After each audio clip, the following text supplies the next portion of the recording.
Today, Journey of the Light is such a challenging game that even the developer never worked out how to solve it. This is CheckPoint.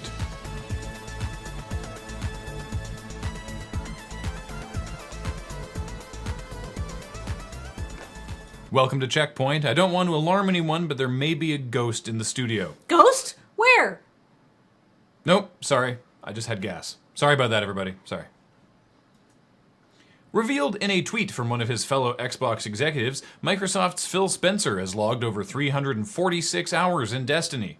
Spencer is the head of Xbox, so it makes sense to know your product, but even I've only logged 358 hours across my two characters. Spencer is a corporate executive at Microsoft, and playing games is part of my job. Dude must like Destiny. I wonder if he also kills members of his fire team with hilarious sparrow accidents.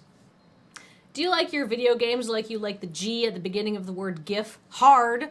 Well, then you were probably enthralled with the premise of Journey of the Light, a small 7-level puzzle game that was billed by its creator as to be so difficult that it was nigh unsolvable. In fact, no one who played the game was even able to beat the first level. The problem is that Journey of the Light is literally actually unsolvable. A couple of weeks ago, one frustrated player decided to employ a little think-outside-the-box technique to try and crack the game's first level. He looked at the game's code.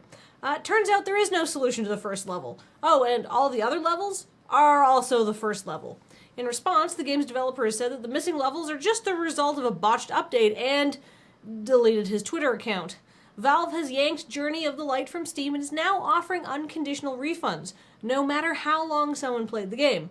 So, in summary, kudos, but not to Valve for giving the refunds. Kudos to the creator of Journey of the Light, not only for outstanding originality and scamsmanship, but for the years of hardship he's had to endure because of his enormous brass balls. Bethesda confirmed last week that there is no level cap for Fallout 4. This is a new thing for the series because every previous Fallout game had a level cap, typically somewhere between 20 and 50, depending on what DLC you had installed.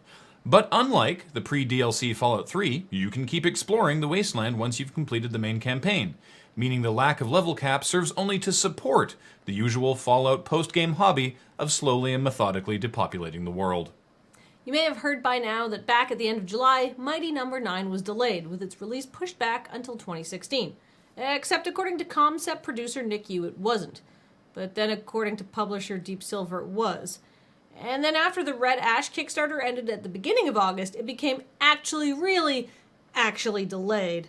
According to you, they really only decided ultra last minute to delay the game because there were still bugs. And delaying a game due to bugs is fine and good and realistically the proper thing to do. But if Mighty No. 9's retailers and publishers knew the game was delayed almost 3 weeks ago, how could Concept have only decided to delay it last week, conveniently meaning that it announced the bad news after the Red Ash Kickstarter was over? Was it just a massive shady conspiracy? What about shitty communication by a company torn between a publisher and its Kickstarter backers? Maybe just actual bugs? Yes.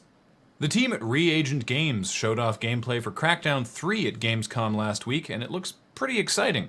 Reagent is basically comprised from the bones of Real-Time Worlds, developers of the original Crackdown, and they really want to bring the franchise into the current console generation. And how are they planning to do that? By destroying everything.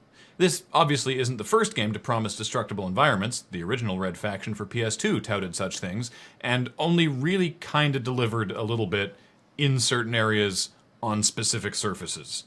Red Faction Guerrilla did a much better job with complete destruction of remote buildings in a desert environment. But this is an entire city. How are they doing it? Well, if the computations get too complex for even the mighty Xbox One to handle, Crackdown 3 will loop in a virtual server with power comparable to 13 Xbox Ones and handle the calculations that way. Agent, it's time to play Metropolitan Skyscraper Dominoes. So will the buildings stay destroyed forever? Are you just ruining a city? They haven't really necessarily said that, but for real, if I level a building, will the agility orbs fall down? This is important.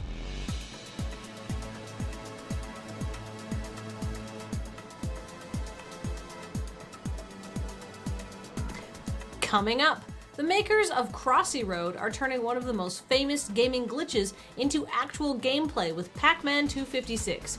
Is a GoldenEye rhythm game based on Gadon too much to hope for? Is this joke too deep of a cut?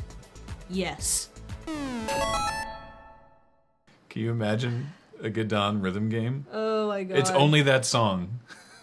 And Why would you need anything else? the inputs are impossible.